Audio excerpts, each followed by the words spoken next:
My work and research from places like Harvard Business School and Stanford's Graduate School of Business validate that self-criticism backfires.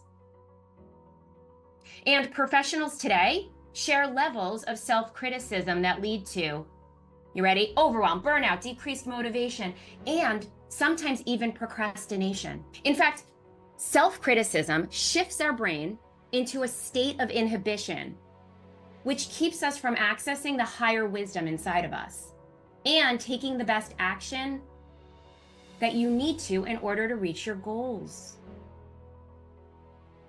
Self-criticism is a sign that it's time to start following the new golden rule.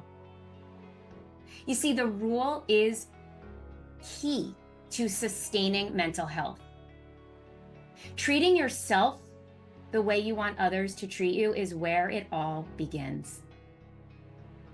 In addition to learning to get your own needs met, you show up more fully, and that happens immediately. A client, we're gonna call her Layla.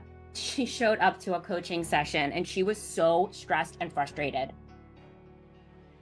You see, she had been working around the clock on a project, and her partner just messaged her to ask if she could pick up the kids at daycare because he unexpectedly had to work late.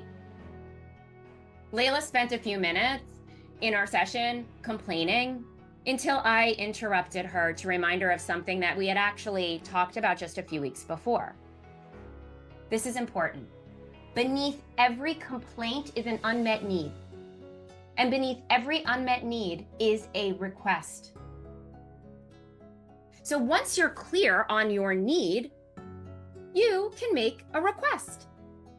So back to Layla, I asked her, Layla, what's your unmet need?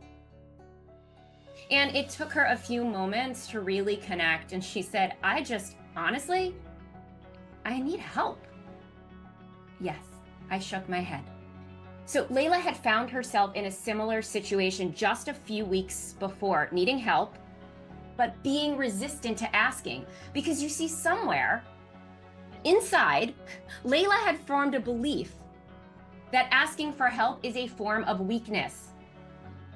This is actually self-criticism at play. So I reminded her, asking for help is a sign of self-awareness and also an act of courage.